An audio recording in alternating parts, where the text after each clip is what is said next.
Welcome to Growth Happens in the Dirt. I'm Katie Jolly, a Dr. Amen elite brain health trainer and naturopath, and this is my story of brain injury and a pathway to heal, which will hopefully help you and your loved ones. I wrote the book for survivors and their families, and then realised I couldn't actually read or tolerate screens for several months after my concussion. So if this is where you are, this is for you. Each week, I will read a few pages of the book, now available on Amazon, which, along with my story, contains clinically proven tools and methods to heal. Chapter 2: The Accident, Part 2: The Unravelling. That evening, my shin felt broken, and the pounding pain in my head was so intense that I felt as though I was floating above my body. The children recounted to my husband how I tripped on a rock, my leg landed on another rock, and hit my head on a third rock. "Are you okay?" he asked, concerned. "Sure, I'm fine," I snapped. "Okay, well, we're tenting out tonight in the gully," he said casually. I asked him to stay inside because I didn't feel well, but he had promised to sleep in the tent with our son. Maybe I didn't fully communicate how bad I felt, or maybe weeks of COVID lockdown had numbed his concern for me. So he went to the gully with my son, and I was left alone with our daughter. Sore, vulnerable, feeling unloved, I lay curled up on the couch with my little girl as fat tears of pain streaked down my cheeks. Her 3-year-old body nestled beside me as my head pounded.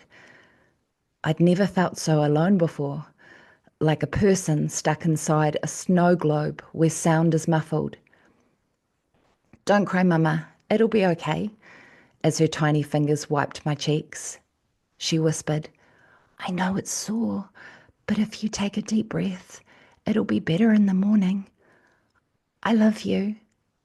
Thank you, my babes," as my eyes seared in pain. But things would not be better in the morning. They would not be better for a very long time. The next day, it felt as if a veil had been placed over my head like a warm haze. My left eye had blackened, and although that concerned me, the leg was more of an issue. I couldn't bear weight, with each step a searing nail. But I'm like any mama, right? We get up, we carry on, we don't complain, and we do what we must do. There wasn't time to feel sorry for myself. Our business needed me. "Do you need to go to a doctor?" my husband asked. "Nah, I'll be fine," I replied, and so he went back to his routine. My determined nature overrode the pain. With the kids on my own and work to do, there was no time for self-pity. Although I was aware that things were jarring, I ignored everything. Juggling the computer, pressures of homeschooling, activities, DIY around the house, it felt as if I was living in a psychedelic movie. Yet just a few days after the incident, the symptoms were intensifying. The immense pain in my skull and leg were constant. For the first time in my life, I had insomnia, awake all night, eating toast on the couch as if I'd had 60 coffees and somebody had switched the lights on in my head. I could hardly walk. My eye was swollen and blackened, and suddenly noise and light were a thing.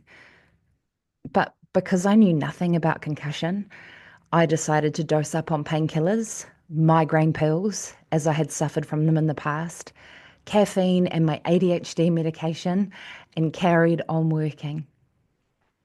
With the lack of sleep and increasing sensitivity to all stimulus, I became more aggressive with my family.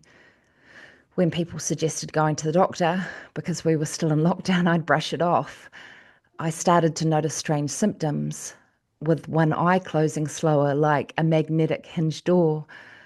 Waking up from a brief sleep, I would try to open and close the left eye, but it would be on delay mode. Walking down the stairs, my whole body was tipped to the right. My head felt as if a knife was being driven into my skull. But breakfast was migraine medication with a big cup of coffee, the kids in front of the TV, and the rat wheel beginning again. With the stress of COVID and the new symptoms, I began to fall into emotional overwhelm. It was as if everyone was conspiring against me with their noise. A pot of boiling rage sat within, the cutlery being put away, the children laughing, the headaches that violently radiated from the back of my neck, the aching shin. More painkillers, more coffee, more and more medication needed to function. But I carried on. COVID was the enemy. And I really thought everything I was experiencing was stress. Over the next 2 weeks, my health and relationships deteriorated. I had no idea I was digging myself a bigger hole personally and professionally. I felt lost in a sea of strange symptoms, slowly losing grip on reality.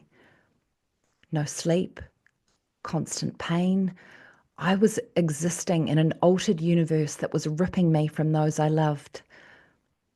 I'd sit on the stairs with my children's little arms wrapped around me, crying, "It's okay, Mama, it's okay." My parents were aware of the accident but could not visit due to the COVID isolation rules. Eventually, my husband and I stopped talking. 3 weeks after the accident, the Prime Minister announced that restrictions were lifting and the children could return to school. The bubbles had popped and life was to resume for everyone. Everyone except me. My bubble was about to pop big time. I had been planted in the dirt. Thank you for listening to Growth Happens in the Dirt. Next week, I'm going to go into the first part of the tools, which is about being able to identify concussion, a brain injury, and the very first steps you need to be aware of so that you don't delay your healing. The book is now available on Amazon, and I really, really hope that this helps you. So have a great day and keep shining.